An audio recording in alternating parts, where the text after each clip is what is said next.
So today's theme I was given a couple months back around, please be seated. I was given around 2 or 3 months ago, and I prepared what I wanted to say, and I knew exactly what I wanted to talk about, and now that I look out at all of you, nothing is stuck, so I decided to write everything down.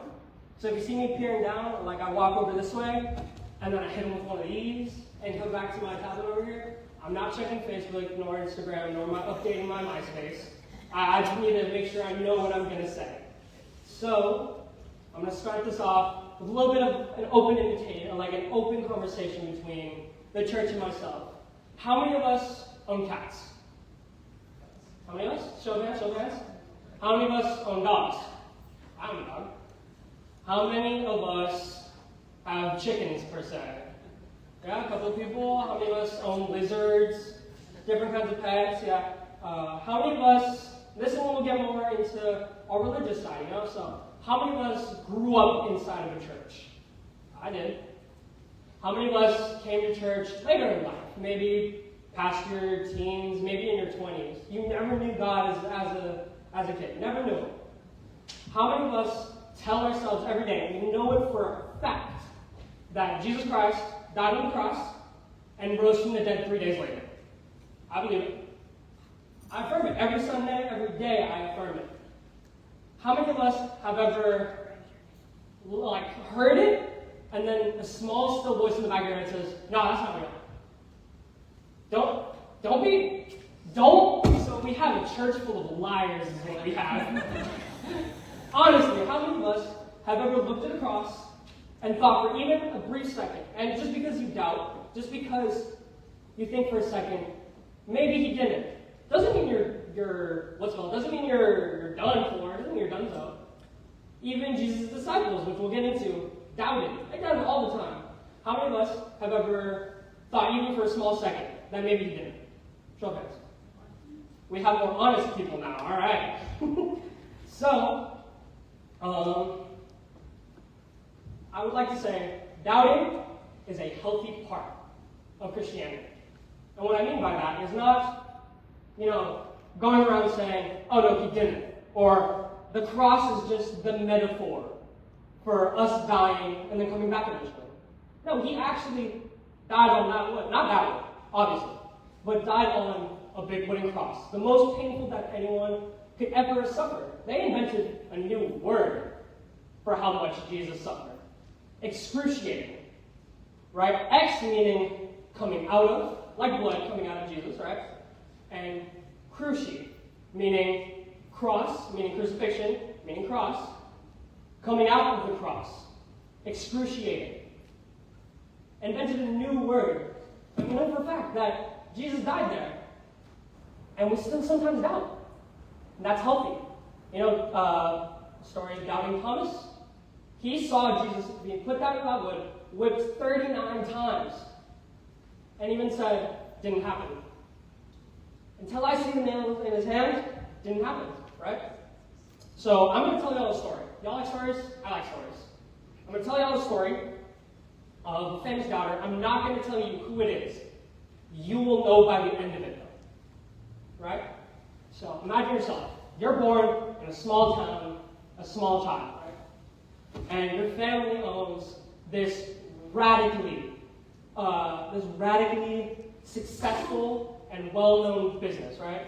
We give you an example. They sell fish, right? They don't catch the fish, they just sell it, right? So, eventually you grow this business as you progress in your years. You get to about maybe you're 15 or 16, which I guess was almost adulthood in that life. You'd be able to start taking over businesses and leading ventures, right? So about in those times, right? I won't tell you all the time, you'll understand, but so you take over your family's fishing business, right? And you get to about the age of 15, and it's incredibly popular. In your small town, it's as well known as Walmart. You can go down the street and you can find Walmart anywhere, right? It's as well known as McDonald's, right? Always heard of that. As well trusted as a Volvo car, well known for its safety, right? Imagine a guy comes up to you, a stranger, total nobody, from a small town you barely have heard of. And he says, leave your job. Quit. Put in your 2 week, except it's not 2 week, 2-minute notice. Right? Oh, I don't know if I want to trust that. He says, leave your job. Leave all the people you've ever known, ever. And come be my friend. That's all I ask of you. Come be my friend, and I'll show you things you've never seen before. You're going to come up with some kind of excuse, right? I would. I'd be like, oh, no, but I got to stay behind with the business, you know? Who else would say that? Who will say that? Who will say confidently? They would come up with an excuse to be like, I don't want to quit my job. Because stability, we all love stability. No one's going to get in a car that rattles, not willingly at least, right? If there's a car that's driving straight, no rattling, you're going to get in a car that's driving fine, no rattling, you know? Stability is what humans desire. But this man comes up to you and says, quit your job. You'll be poor for the rest of your life, right? He said, I can't promise you will ever make money ever again, but you'll have all you need, right? Are we starting to get the idea of what we're talking about? Yeah, heads up and down, yeah? All right, so we're starting to understanding, right? So, eventually you decide, I'm going to leave my job. I'm going to trust him, right? So you leave, and he takes you up and down the country, walking everywhere. No camels, no cars, no horses. You're walking miles to hear one guy talk all the time. But he shows you things you've never seen. He shows you blind guys seeing. Shows you lepers. Y'all know what leprosy is? I Googled it one time. Don't Google it. Don't be curious. Don't Google it. Basically, it's boils. Like y'all ever get cold sores in your mouth? And you hate them because you bite them all the time? I do that all the time. Imagine those up and down your body. Nasty. You know? Nasty. And nobody wants to be with you when you look like that, when you smell like. Can you imagine the smell of rotting flesh on you all the time? Goodness gracious, right? So he shows you these people healing, being cured of this ailment. He shows you people in wheelchairs, standing up, running and dancing, right? Like, nothing can explain that level of miracles. No short of miracle, right? And then you go further on in your friendship, and the police, they see y'all, they hate what you're doing. You're breaking the laws of physics. Nothing that you're doing makes any sense. And inside, they want to kill your friend group. They're going to execute them. All of them. Every single one. Right? They're going to start with the leader of the group. The guy who was like, you're coming with me now. Right? They're going to start with him, and they're going to make their way down. Right? So, eventually, they find your friend. They put him on trial. Air quotes trial. If we've read this, if we know the story, it wasn't really much of a trial. Air quote trial. And they kill him. They put him to death, put him in the electric chair, lethal injection, whatever poison you pick, they put him to death. And so, what are you going to do? Are you going to stick around to possibly go through that again? Heck, I'll tell you, I'm a runner. You know? I'm getting out of there. So, you leave, you run away. You run as fast as you can, as far as you can. Right? And so then eventually, maybe a couple of days, right? You run as far as you can, and they find you in days. And they find you and they say, hey dude, Josh is back. What the heck? Are you going to believe that? You're going to believe that? No, put your hand up if you're going to believe that Josh came back from the dead. One person. We have one liar in the back. So, they tell you, Josh is back from the dead. He woke up, stood up, started walking around, right? Showed me where they put the needle in his arm, showed me his head shaven, right? And you're like, and I'm going to tell you right now, I don't believe it. Until I see it for myself, I'm not going to believe it. Right? We all understand what we're talking about now. Up and down, yes. We're talking about doubting Thomas. Now, there's not a lot we know about Thomas. If you read all barely mentioned outside of him not believing the death and resurrection, right? Or, I guess, he believed the death, not the resurrection, let me clarify. We know nothing about him. We don't even know his first name. What? How am I going to say that? How am I going to sit here and say we don't know Thomas's first name? There's a book in the Apocrypha. Really complex word for a really not very complex idea, right? So basically, these are the books that were not allowed to become part of the Bible, right? So these books were not in the Bible for one reason or another. In the book I'm talking about, it's called the Acts of Thomas. And the only reason it's part of the Apocrypha, right, is it teaches a Gnostic resurrection, which means it's mystery. Nobody knows how you can resurrect, right? It doesn't teach you how to do it. It's like if I wanted to assess, and I told him, one day you're going to resurrect from the dead, but I'm not going to tell you how to do it. And then I walk away. I walk this way. That's basically what the Acts of Thomas was. And it didn't talk about Jesus. It only talked about Thomas. And throughout the entire book of the Acts of Thomas, it refers to him as Judas Thomas. What does that mean? Well, if we look at the word Thomas, it's an English word of an Aramaic word, or a Hebrew word. The word meaning Thoma, or the word reading Thoma, which means the twin. So if we're looking at Thomas's name, Judas Thomas, he's called Judas the twin. Is he an actual biological twin? Like he has a guy who looks just like him? Or maybe just name twins with the more iconic, I guess you can say, Judas Iscariot, which his name also holds value. His name, Iscariot, meaning Ish-Kariot in Greek, I believe. His name means, basically, Judas the betrayer. Ish-Kariot means the betrayer. So we don't even know Judas's last name. All we know is his first name. And every single time that Thomas is mentioned in the Gospels, he's right in the middle.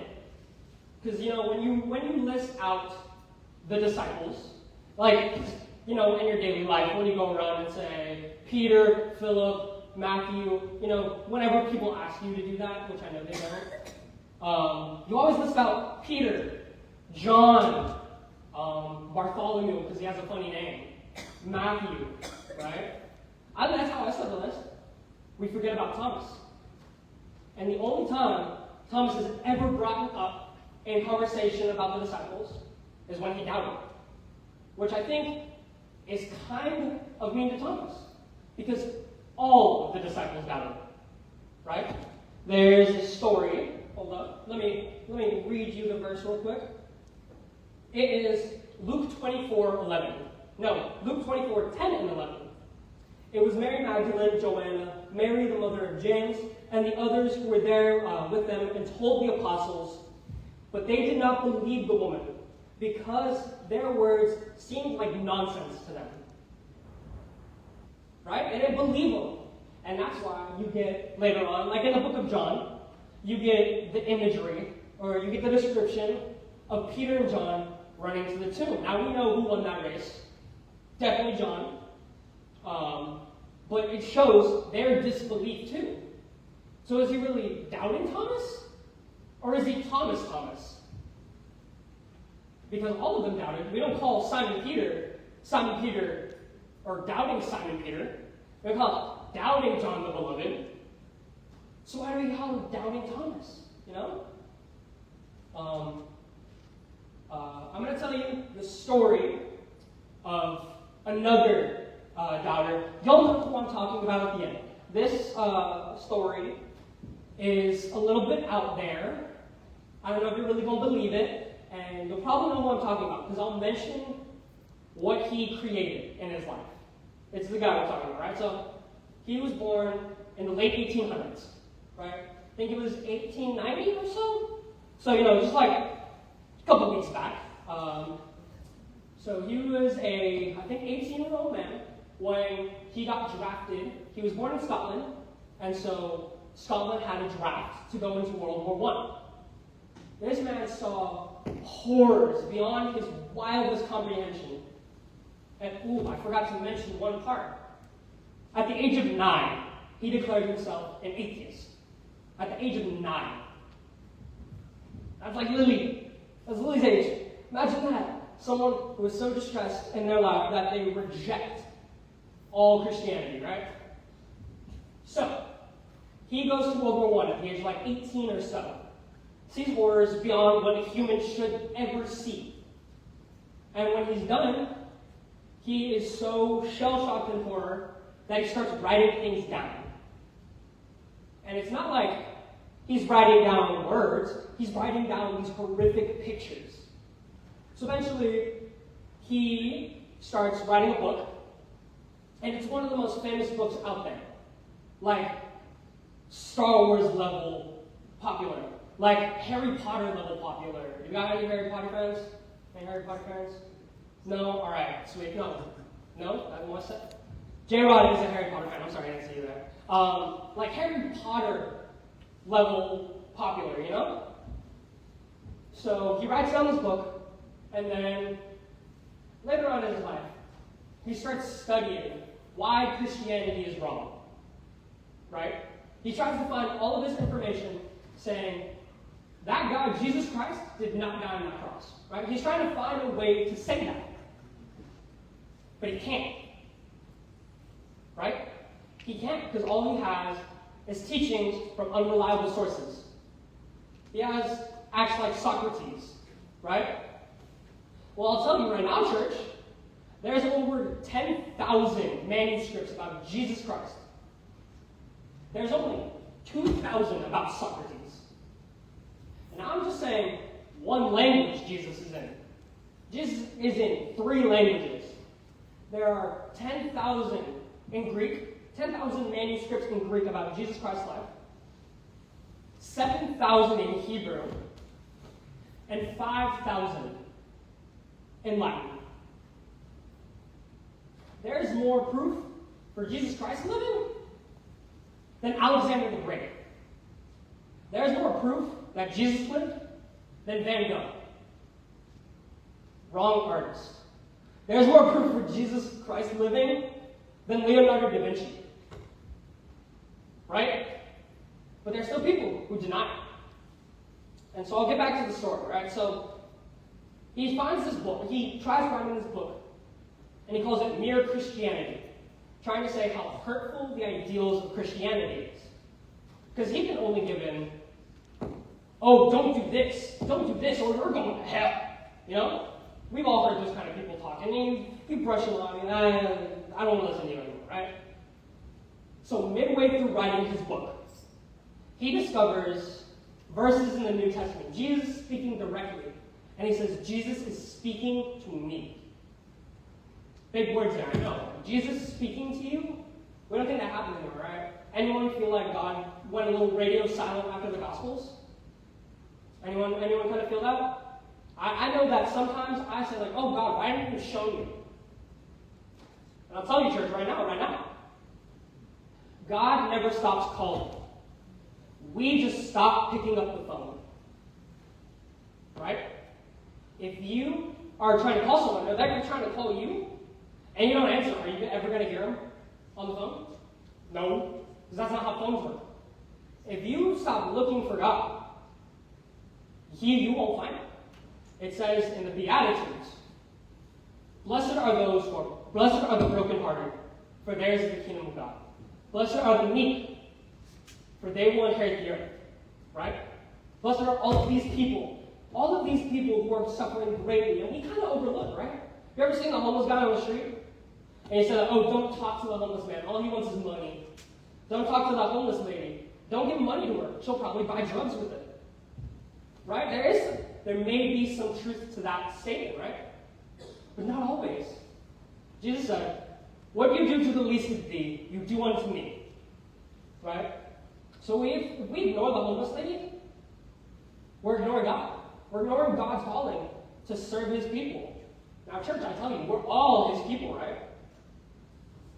So you should serve everyone, right? So, now we get back to the story, right? He discovers Christ midway through writing his book and says, I don't know why I ever doubted Christ's existence, right? He says, there is more faith required to become an atheist than to live your life devoted to Christ, right? How do we feel about that? That's kind of crazy, right? A guy, his entire life, he's in like his late 50s when he's writing his book, Mere Christianity, right? And he discovers Christ in his 50s. And you know what, I tell you, Peter was like 35 when Jesus called him out of the bunch, right? He was like 37 or like 38, right? And we think about that, that's not that old. And those times, that was pretty old. And last time, he already had a wife. He didn't have any kids though, but he had a wife, had a home, had a job. And Jesus said, leave him, right? He didn't say divorce your wife, because divorce didn't exist back then, right? So he tells him, leave your job, leave the stability of your life, come follow me. Peter agrees. Peter says, all right, I'm going, right? But at the age of 50, after experiencing all of this horror in your life, World War I level grotesque horror, right? And he says, I'm devoting my life to Christ. Insane. Anyone want to take a guess at who I'm talking about? Anyone hear of the book Mere Christianity? I'm talking about C.S. Lewis, the man who wrote the Chronicles of Narnia. Right? Insane. I didn't believe that he was Christian after reading some of the passages and listening to portions of his life. I didn't believe it. You know, I was doubting his sanctification. Right? I was doubting him.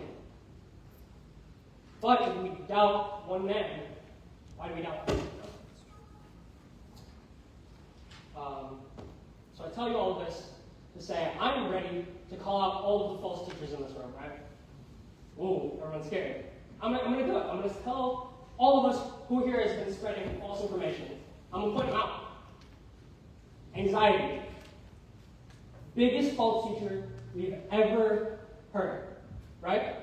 What does anxiety tell you? You'll never be good enough. Give up, right? We don't doubt that anxiety is real.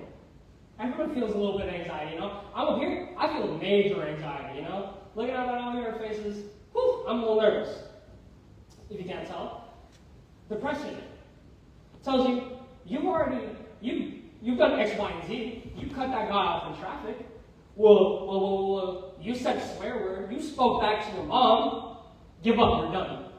You're done zone. Right? Ooh, that can be scary to hear, saying you're done. You'll never be good enough, right? How many of us have heard that in our head? Or how many of us have heard that from someone we know? Hearing that from someone you know, that's hard. Hearing someone say, you'll never make it, whew, jeez Louise, that takes the wind out of you. But Jesus says, yeah, you're not good enough, but I am. Right? He says, I am the shepherd. I am the good shepherd. And the good shepherd calls you by name. How many of us feel like we never received a call? Right? Like maybe we're not in what we're supposed to be doing, you know? Like maybe one wasn't supposed to teach math. I believe he is. Have you heard that man talk? Geez, Louise, he's intelligent. And he works still with kids, right? How many of us have maybe thought, maybe we're not supposed to be at the job we're at? Right? I felt that. I quit my major. I completely gave up on music. Because I knew that's not where I was supposed to be. I knew that's where God was not calling me to be. Right? But we don't doubt that the sun's going to come up every day. You doubt that maybe cutting that guy off in traffic was a mistake. It could have hurt me. But you didn't get hurt. You're still here. You're alive. You're with us. right? We don't doubt that the sun's going to come up, right? I already said that, but we still look at Jesus and we doubt him, right? The man who let the blind see poured mud over a guy's eyes, and all of a sudden he saw God, right? He saw Jesus in the flesh. How many of us would be jumping for joy at just like the thought of seeing Jesus looking at us and saying, welcome back, right? How many of us, come on guys, nod up and down, let me know y'all are engaged. I know what teachers go through now, when like they look at their students and they're just on their phone scrolling. I'm not saying y'all are bad, y'all are good, y'all behave at least. But I was saying, yeah, whenever we wonder, we trust God. We can trust God, right? Thomas wondered, C.S. Lewis wondered. Heck, I know Julie's going to call me out on this, but Einstein said, the more I study the cosmos, the more I study God. Right? Sir Isaac Newton, devout Christian his whole life, discovered gravity. An entire Christian his whole life, right? Galileo discovered the false teachings of heliocentrism. Y'all know what heliocentrism is? It's basically belief that the world is in the middle of the cosmos. Like, is in the middle. Discovered that that wasn't true. And you know what? The church excommunicated him for that. Because we thought our whole lives, well, Earth's got to be in the middle because we're on Earth. Turned out to be false, right? Still devoted his life to Christ, even when the church told him, you're wrong, and you can't come back. You can't come back, you can't receive communion. He still devoted his life, right? And when we think of Martin Luther, y'all know Martin Luther? 95 Theses, up and down, yes. All right. We know Martin Luther as a guy who wrote the 95 Theses, got himself excommunicated from the church, and created the Protestant Reformation. Right? We're all Protestant. Some of us. He's basically the great-grandfather. Created the denomination called Lutheranism. He was wondering a whole bunch, right? Essentially what I'm saying is that when we doubt and we wonder, does God still love us? Does God still call us? Does God even speak today? We can trust God. Because God is the same as he was yesterday, as the day before, as 1,000 years back. He's the same God that will be tomorrow, and the next day, and the next day, and the days 10,000 years in the future. Same God. Amen. And that's all the message that I have for you today.